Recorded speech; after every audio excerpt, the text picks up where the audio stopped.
Bună, săgetător! Bine ai venit și mă bucur să te am aici alături de mine. Flăcările gemene nu sunt doar o poveste de iubire, ele sunt oglinda sufletului nostru. Acea întâlnire care ne provoacă, ne vindecă și ne trezește către cine suntem cu adevărat. În această etalare vom descoperi ce îți reflectă această conexiune acum și care este următorul pas al călătoriei voastre spirituale. Hai să vedem pentru tine, dragă săgetător, ce mesaje avem în ceea ce privește această călătorie frumoasă între tine și flacăra ta geamănă. Voi extrage 7 cărți pe masă din acest oracol, după care vom clarifica împreună cu tarotul clasic. De fapt este Radiant Wise Spirit sau ceva de genul ăsta, nu mai rețin cum se numește. Dar cred că am spus bine totuși. Hai să vedem pentru săgetător. Mesaje pentru săgetător și flacăra geamănă. Prima carte va fi pentru energia ta în această conexiune. A doua carte va reprezenta energia acestei persoane. Ei bine, avem cartea Lumea, Universul, cum este denumit în acest tarot. Și Universul vorbește despre o anumită încheiere a unui capitol și vorbește de asemenea despre ciclurile acestea perpetue prin care noi trecem în lume. Tot încheiem anumite capitole în viața noastră, învățându-ne lecțiile și începem altele noi, alte capitole noi. Lumea vorbește despre acest lucru, văd și 3 de bâte și 5 de cupe. Ei, e posibil să fie încheiat un capitol în ceea ce privește poate un parteneriat între tine și această persoană. Tu primești oricum mesaje din partea divinității și poate că ai o anumită chemare din interior pentru a face ceva în această situație. Cu acest card chakra coroană simt acest lucru pentru tine. Poate să existe și distanță între tine și această persoană, cumva lumea e cea care vă desparte. De asemenea, lumea vorbește și despre comunicare online și aici cred că este un soi de dezamăgire. Avem asul de bâte, 6 de cupe la această persoană, justiția, 8 de cupe, roata norocului, Marea Preoteasă, cartea intuiției și 7 de bâte în ceea ce privește ceea ce urmează în următoarele câteva luni între tine și flacăra ta geamănă. Ok, asul de bâte este bineînțeles o carte care anunță multă pasiune, foc, dorință din partea ta și este în energia ta din prezent. Cum te afli tu în această conexiune? Ce reflectă sufletul tău acum, aici? Asul de bâte mai poate să vorbească și, pentru că văzusem la baza pachetului acel card chakra coroană, a 7-a chakră, mai poate să vorbească și despre faptul că Universul îți vorbește și te ghidează aici. Este important însă să îți asculți și intuiția, să dai volumul zgomotului mental pe cât posibil la minim, chiar deloc, și să îți asculți acea ghidare din interior. Știu că la un moment dat, cred că aveam eu 20 și ceva de ani, eram foarte tânără și mi-a spus cineva în acel moment și atunci părea ceva foarte mare. Acum nu cred. Cred că foarte multă lume aude acest lucru. Însă pe atunci mi s-a părut ceva wow.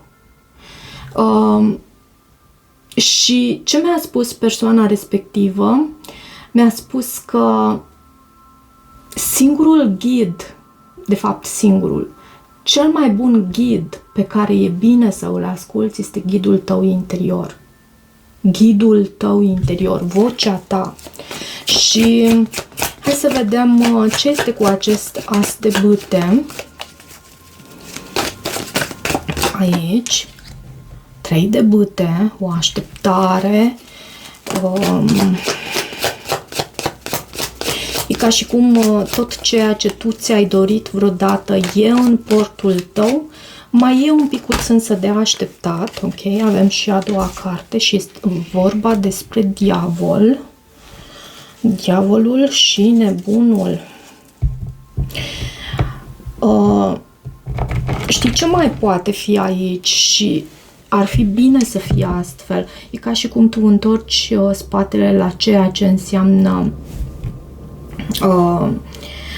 ce înseamnă toxicitate, abuz, dependențe, credințe limitative, pentru că diavolul poate să reprezinte și acele credințe limitative care ne țin pe loc, ne blochează.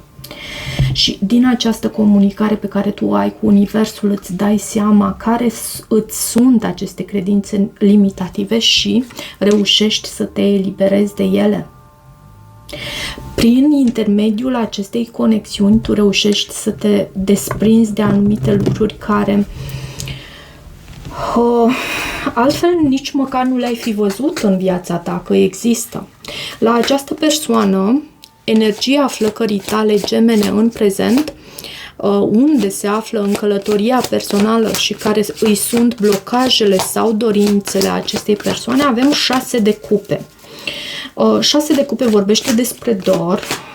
Poate că există o distanță aici între voi și da, 6 de cupe vorbește despre dor, e o carte care aduce și nostalgia în prim plan și acest lucru reprezintă adevărul. Regele de spade anunță poate că ai de a face cu un semn de aer sau cu o persoană cu marcaje puternic pe semnele de aer, apă, văd aici, iarăși puțin. Poate balanță, având în vedere că avem cele 2 cărți aici alăturate, sau gemeni, vărsător, 6 de spade.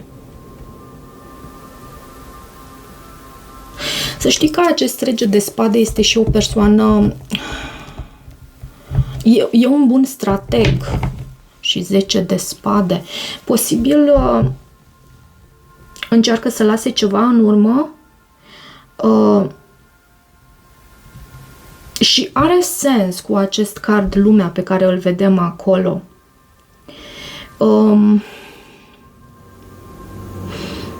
Fie mai există cineva din trecutul acestei persoane, un rege de spade, fie această persoană este un rege de spade, dar această persoană pășește într-un mod calculat prin viață, în această perioadă, bineînțeles.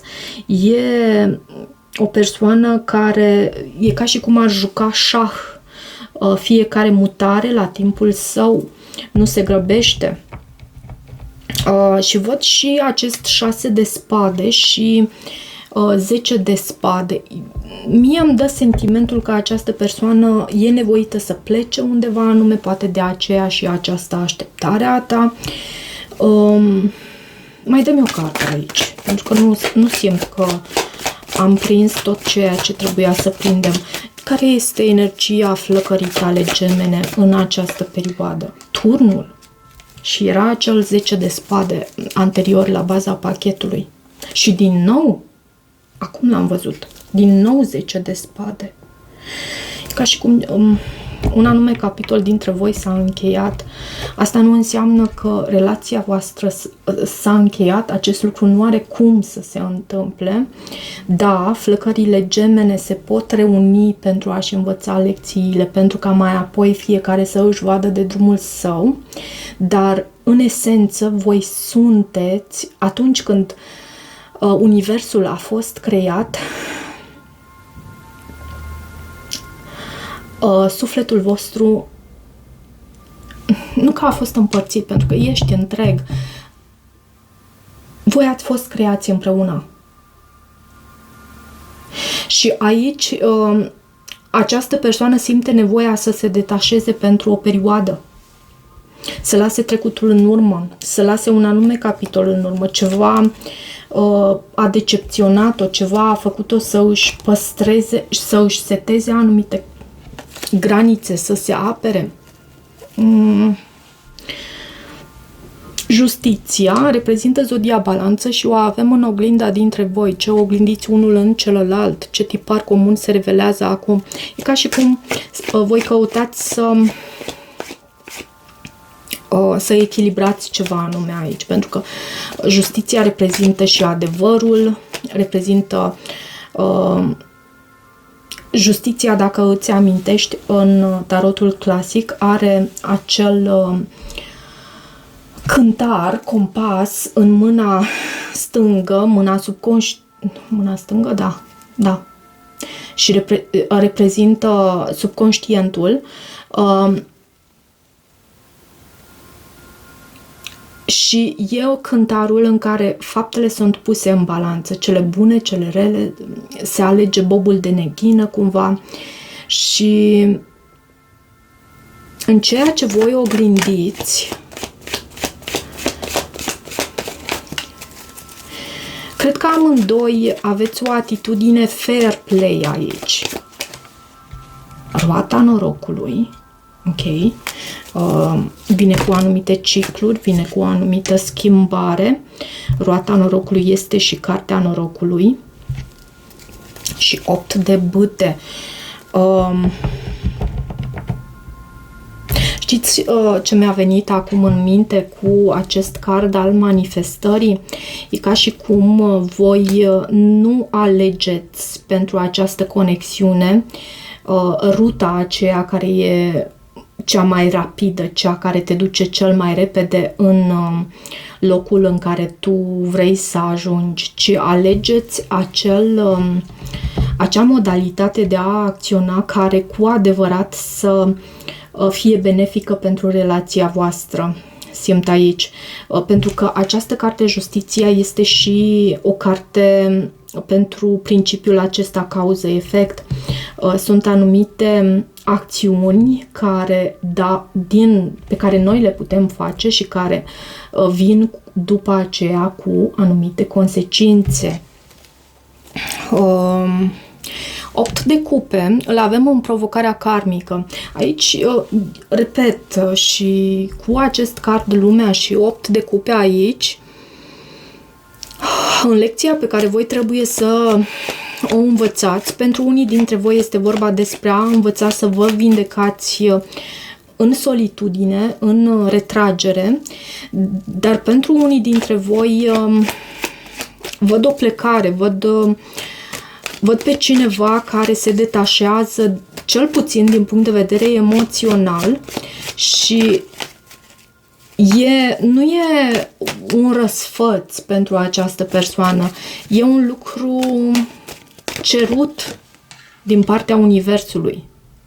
8 poate fi important iarăși pentru voi și asta pentru ca voi să vă vindecați separat, astfel să puteți să vă reuniți după aceea. 8 de bâte și mai văd și acest 4 de bâte, o carte care anunță stabilitate. Da, văd pentru săgetător o perioadă în care nu este alături la modul fizic de flacăra sa geamănă. Văd și luna, lucrul acesta doare, însă lucrul acesta de asemenea se va și schimba.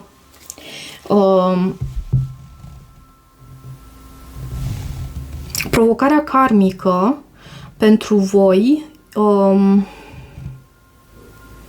este aceea de a alege calea de mijloc, aș putea să spun iarăși. Calea moderației și nu îndepărtarea definitivă sau comunicarea copleșitoare în această situație. Nu aceasta este calea.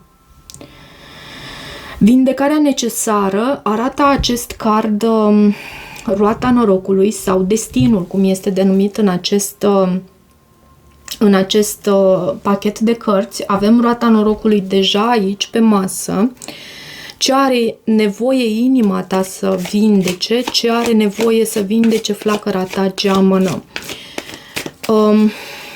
Roata norocului poate să anunțe un punct de cotitură, o schimbare subită care poate să vină în calea voastră. Vindecarea necesară poate că e necesar ca voi să vă aliniați cu ciclurile acestea lumești, cu faptul că nu întotdeauna suntem sus pe această roată uriașă a norocului. Se întâmplă să mai și coborâm. Și e necesar să avem răbdare cu noi în tot acest proces și speranță de asemenea că ne vom și ridica din nou. Care e vindecarea necesară aici? 4 de monede. Unul dintre voi este mai închis,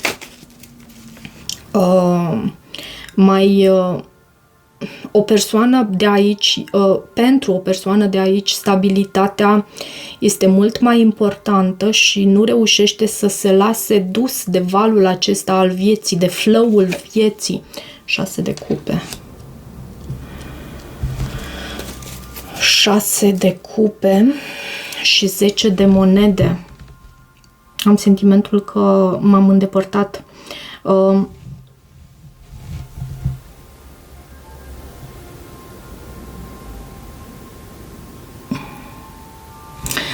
Vindecarea necesară aici poate fi aceea de a nu ține cu dinții de ceva anume, de ceea ce s-a întâmplat în trecut, de a lăsa universul să își facă treaba, pentru că e mecanismul prin care rotițele în univers se învârt, e unul ingenios pe care foarte greu putem să îl înțelegem și nu e pentru fiecare să înțeleagă acest lucru.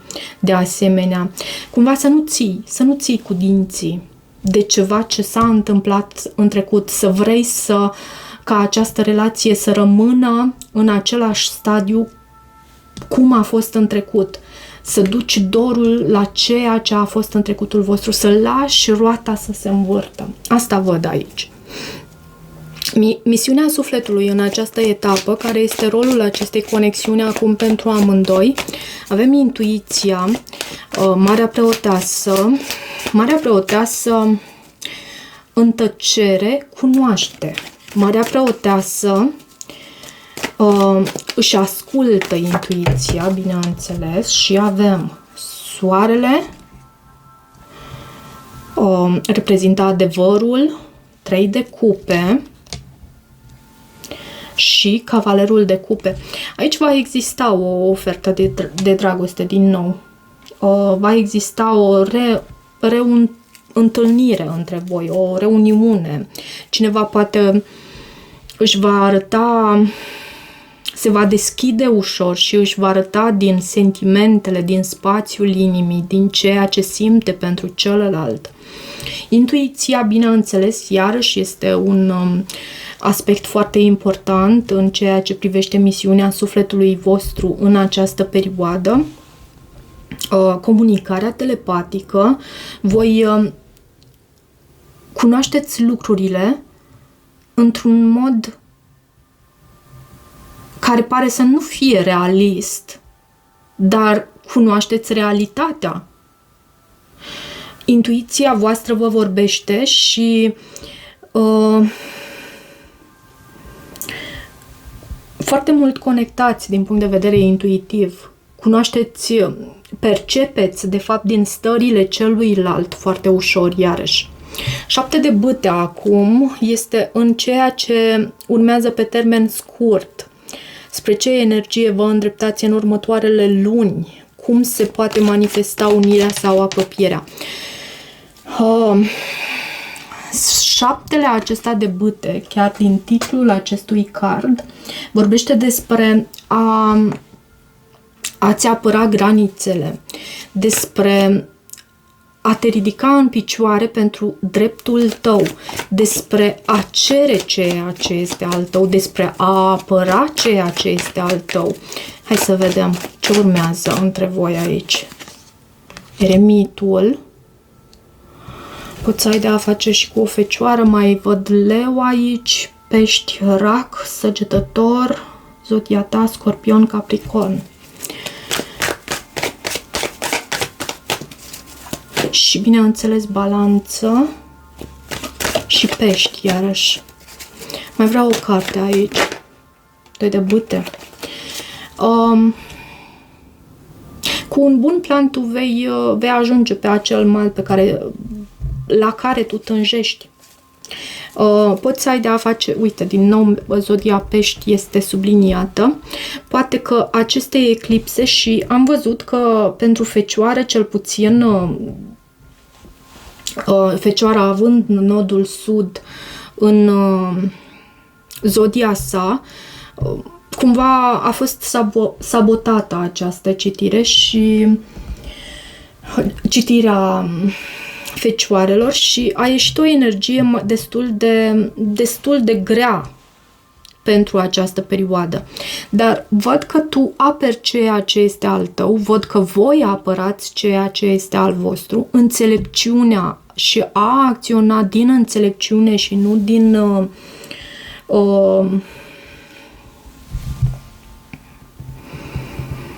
nu din orgoliu, nu din mândrie, nu din ego. Este foarte important lucrul acesta pentru voi. Un plan bun. Poate că acest 2 de bâte vorbește despre o viziune de viitor pentru care tu îți faci un plan bun în această conexiune și e un lucru foarte bun pentru că te va ajuta să vezi lucrurile dintr-o nouă perspectivă. Te va ajuta să vezi lucrurile diferit. Hai să văd ce urmează cu acest oracol pentru Săgetător. Ce urmează pentru Săgetător? În această conexiune de flăcări gemene pentru Săgetător. De aici. Suflet pereche. Da, acesta este sufletul tău pereche și mai vreau o carte. Copiii sunt importanți în această conexiune și retragere. E timpul să te deconectezi de la lume. Poate cu acest 7 de bâte există mai mulți oameni implicați în această conexiune și e timpul să te retragi din văzul lumii, din ochii lumii, din mijlocul lumii pentru a fi doar voi doi împreună. Poate fi. Cam atât pentru această citire, dragă Săgetător. Dacă rezonezi cu acest mesaj, nu uita să te abonezi canalului, să mai treci pe aici, să îmi lași o apreciere și un feedback al tău. Bineînțeles, poți să devii și membru al canalului. Pentru citiri private găsești detalii de contact în descrierea videoclipului. Eu îți mulțumesc și toate bune!